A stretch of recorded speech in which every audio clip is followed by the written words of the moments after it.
Barka da zuwa masoya 24. Allah sarki ƙasa ta Najeriya. Babu wani abun da yake kashe Najeriya da 'yan Najeriya fiye da cin hanci da rashawa da ke wakana tsakanin masu iko.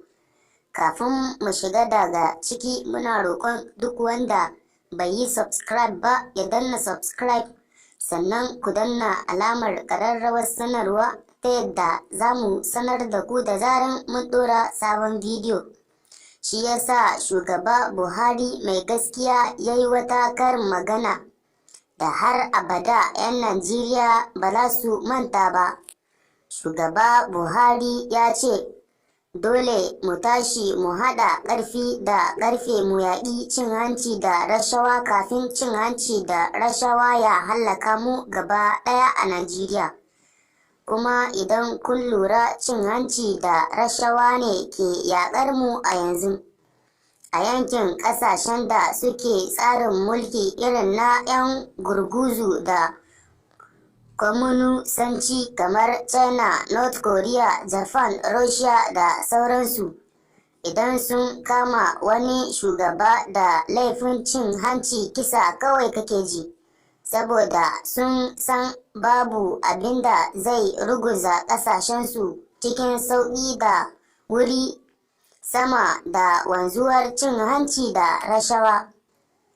Ba da jimawa ba, akwai wani babban janar na sojan ƙasar China da aka fara zarginsa da cin hanci. Kashe kansa kawai ya yi, ba shi kaɗai ba, suna da yawa. Zarginsu kawai za a yi sai su kashe kansu saboda sun ɗauki cin hanci abin kunya da ƙyama. A Najeriya kam kowa abin zargi ne. Malam Albani Zaria ya yi gaskiya da ya ce, ba ma zargin kowa kuma ba ma kushe kowa, amma ba mu yarda da kowa ba sai shugaba Buhari.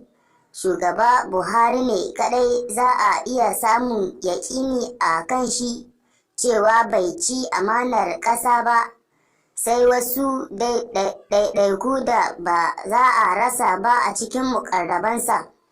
Ina waɗanda suka ci kuɗin gyaran wutar lantarki na biliyoyin naira a zamanin Obasanjo da 'Yar'aduwa? An zo ana bincike aka kama su.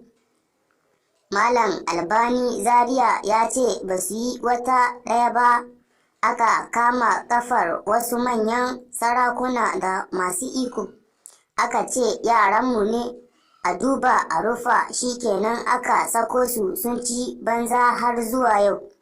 Wanda ba a taɓa zato ba, idan bincike ya yi bincike sai a tarar ya ci amana, ya saci dukiya. Akwai masu sharhin da suke cewa wai idan ba mutanen Najeriya za a canza ba gaba ɗayansu, manya da ƙanana, a kawo wasu sababbi ba, to ba za a taɓa kawo ƙarshen cin hanci da rashawa ba, saboda cin hanci da rashawa ya bi jinin 'yan Najeriya, domin har 'yan gwagwarmaya za a ga suna samun dama sai su ci amana. Ni kuma sai nake ganin ba haka bane. Rashin ɗaukar doka da zartar da hukunci akan kari ke haifar da haka. Tsarin bincike da shari'a a kotu a Najeriya bai yi kama da halin da ƙasarmu ke ciki ba a yanzu. Ya dace a yi kwaskwarima wa dokoki, domin a Najeriya ana iya kama mutum ya saci biliyoyin naira kuma da gaske ya sace ya ɓoye, amma sai a ba da belin mutum a shekara 10 zuwa 20 ana bincike da zaman kotu. Ana canza gwamnati, shikenan magana ta ƙare, ya ci banza. Allah ka gyara mana Najeriya.